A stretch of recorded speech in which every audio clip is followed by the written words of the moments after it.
Dito kami sa rooftop ng mansyon nagplano na mag-celebrate ng Christmas. Okay naman yung panahon. Wala namang ulan na sisira sa celebration namin. Kahit nag-order na ako ng mga pagkain, umalis pa din kami kasama ng mga angkan ko para bumili lang ng mga dessert na lulutuin. Kahit masama yung pakiramdam ni Madam, naging driver pa yan.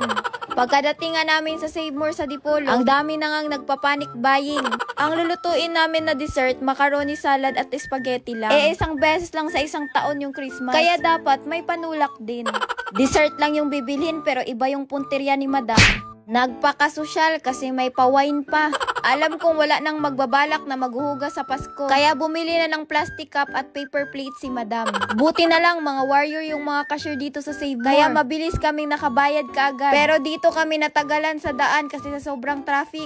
Syempre yung Madam nyo nagpakabongga kasi bumili pa talaga ng cake. Partida, masama pa yung pakiramdam ni Madam dyan. Pero wala nang alalahanin si Madam. Kasi nabili na yung mga dapat bilhin. Dessert lang din naman yung lulutuin kasi naka-order na siya ng mga foods. Pagkadating nga, pinabuhat ko na sa mga pinsan ko yung mga pinamili.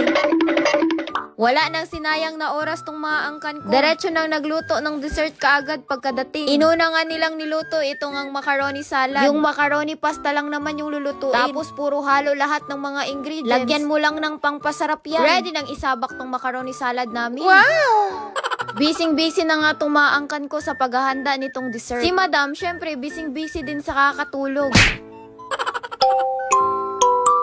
Kung hindi tinablan niya ng masamang espiritu si Madam, baka siya na yung gagawa lahat niya. Alam nyo na si Madam, laging bida-bida yan sa pagluluto. Wala bumagsak talaga yung katawan niya. Sa araw pa talaga ng Pasko. Grabing mekos-mekos yung ginawa nila dito sa spaghetti. Talagang masyadong ginalingan.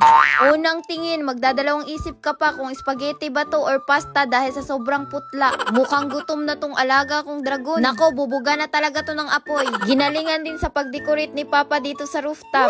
Yung in-order na lang talaga na pagkain yung hihintayin. Wait nga lang, pakigising nga muna dito kay Madam. Ti, mata na ti. Ginising lang pala si Madam para dito sa mga pamasko nila. Makalimutan mo lang ang lahat, wag lang to Madam. Alam mo naman na yan lang yung magpapasigla sa mga angkan mo. Bising-busy na nga si Madam dito tapos may dumating pang pirata. Ang bilis ng kamay. Isang pikit lang ni Madam na wala na yung paangpaw niya. Isa pa tong pamangkin ko. Iba din yung naisipang teknik. Bumait bigla tong batang to. Ready na tong paangpaw ni Madam. Nagkamali sa iniisip tong mga angkan ko. Etong mga angpaw, hindi to ipapamigay ni Madam. Ipang decorate niya lang to sa Christmas tree niya dito sa mansyon. Merry Christmas! Ha ha ha ha! Ang dami nang nangyari, okay na ang lahat. Nakahanda na nga yung dessert namin. Yung in-order na pagkain na lang talaga yung kulang. Tapos ito bigla yung nangyari. 8 PM ang usapan pero madidelay daw ng 10 PM dahil hindi pa luto yung lechon. Naghintay kami ng 10 PM tapos biglang 11:30 pa daw nila madideliver yung pagkain pati na din yung lechon. What? 11:58 na. Gutom na me. Wala pagyapo ng lechon nga gi-order. 11:59 na. Wala na gyapon. Christmas na. Wala pagyapon ng foods. Wala pagyapon may kaon. Di gutom na me. Asa naman ang lechon?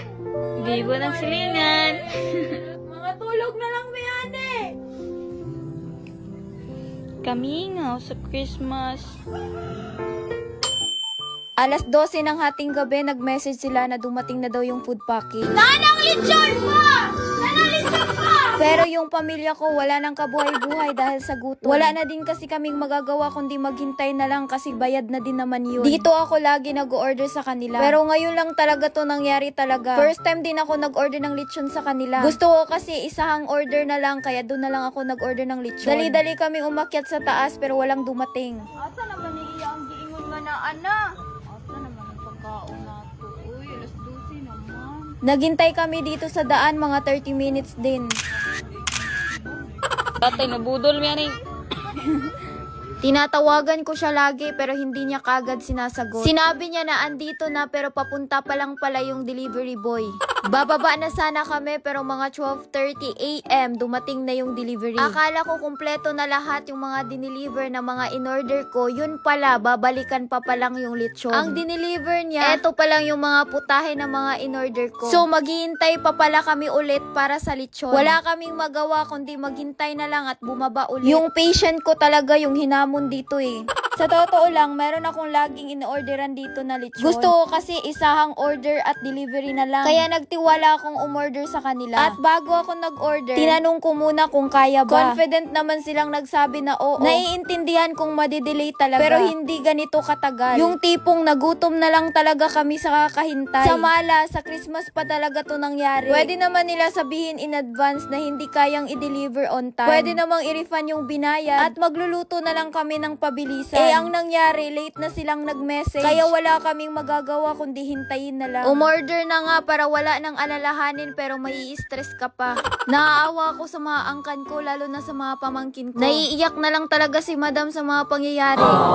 Isang oras din kaming naghintay, wala pa ding lechon na dumating. Kaya umakyat na lang kami dito sa rooftop ng mansyon para umpisahang kumain. Sabi nga nila, wag na lang daw naming hintayin yung lechon. Kaya eto, inumpisahan ng dinasalan ni nanay. Pero si madam, wala na talagang kagana-gana. Alas dos na. Sobrang nalungkot talaga si madam kasi pinaghandaan niya talaga ito eh. Ginastusan niya talaga para sa angkan niya. Pero wala tayong magagawa kasi nangyari na din naman to. Ang daming pagkain pero wala, tinignan lang talaga ni madam. Mag-umpisa na nga sana kami dapat kumain. Pero biglang dumating yung lechon. Dumating yung lechon, alas 2 na ng madaling araw. Eto nga at kinausap ni madam yung delivery boy. Alam kong nagtrabaho lang sila at wala silang kasalanan. Iba pa naman tumagalit si madam lalo pag gutom.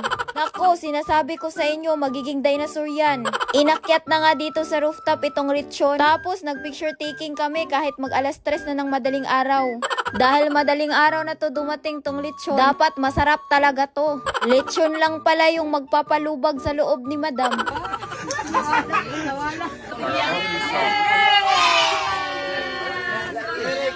birthday ng Christmas namin! Kahit alas 3 na kami kumain. Siyempre, tuloy pa din ang kasiyahan. Mapagkakamala na talaga kaming maaswang nito. Pati din tong pamangkin ko, napuyat na din.